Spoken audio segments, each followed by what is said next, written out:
ଆଜିଠୁ 2024 ଲୋକସଭା ନିର୍ବାଚନ ମହାଲଢ଼େଇ ଆରମ୍ଭ।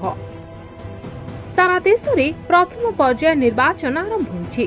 ବିଭିନ୍ନ ସ୍ଥାନରେ ସକାଳୁ ଭୋଟିଂ ମଧ୍ୟ ଆରମ୍ଭ ହୋଇଛି। ଏହି ମତଦାନ ପ୍ରକ୍ରିୟା ସନ୍ଧ୍ୟା 5ଟା ଯାଏଁ ଚାଲିବ। ପ୍ରଥମ ପର୍ଯ୍ୟାୟରେ 21ଟି ରାଜ୍ୟ ଓ କେନ୍ଦ୍ରଶାସିତ ଅଞ୍ଚଳର ମୋଟ 102 ଆସନରେ ମତଦାନ ଜାରି ହୋଇଛି। ଏଥିସହ ଅରୁଣାଚଳ ପ୍ରଦେଶ ଏବଂ ସିକ୍କିମ ବିଧାନସଭା ନିର୍ବାଚନ ମଧ୍ୟ ଅନୁଷ୍ଠିତ ହେବ।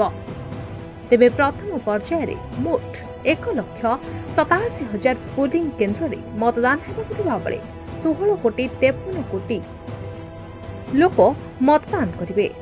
ଏଥିପାଇଁ 18 ଲକ୍ଷ ପୋଲିଂ କର୍ମଚାରୀ ନିଯୁକ୍ତ ହୋଇଛନ୍ତି। ପୋଲିଂ କାର୍ଯ୍ୟରେ 41 ହେଲିକପ୍ଟର, 84 ସ୍ୱତନ୍ତ୍ର ଟ୍ରେନ୍ ଏବଂ 1 ଲକ୍ଷ କାର୍ ମଧ୍ୟ ନିଯୁକ୍ତ କରାଯାଇଛି। ପ୍ରଥମ ପର୍ଯ୍ୟାୟ ନିର୍ବାଚନରେ ପ୍ରାୟ 1,625 ପ୍ରାର୍ଥୀଙ୍କ ଭାଗ୍ୟ ନିର୍ଦ୍ଧାରଣ ହେବ।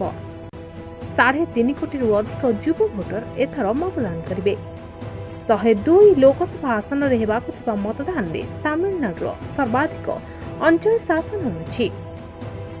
ରାଜସ୍ଥାନର 12, ୟୁପିର 8, ଉତ୍ତରାଖଣ୍ଡର 5, ବିହାରର 4, ଆସାମର 4, ମଧ୍ୟପ୍ରଦେଶର 6, ଅରୁଣାଚଳ ପ୍ରଦେଶର 2 ଆସନରେ ଭୋଟ ଗ୍ରହଣ ହେବ।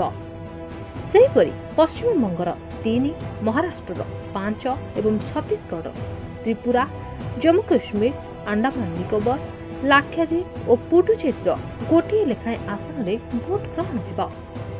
ପ୍ରମୁଖ ପ୍ରାର୍ଥୀଙ୍କ ମଧ୍ୟରେ କେନ୍ଦ୍ରମନ୍ତ୍ରୀ ନିତିନ ଗଡ଼କରୀ, ଜିତେନ୍ଦ୍ର ସିଂ, ଲୋକ ଜନଶକ୍ତି ପାର୍ଟି ମୁଖ୍ୟ ଚିରାଗ ପାୱାନ, ନକୁଲ ନାଥ, କେ ଆନ୍ନାମଲାଇ, ପୂର୍ବତନ ତେଲେଙ୍ଗାନା ରାଜ୍ୟପାଳ ତାମିଲସାଇ ସୁନ୍ଦର ରାଜନ, କାନିମୋଝି ଏବଂ ଜିତିନ ପ୍ରସାଦ ପ୍ରମୁଖ ରହିଛନ୍ତି।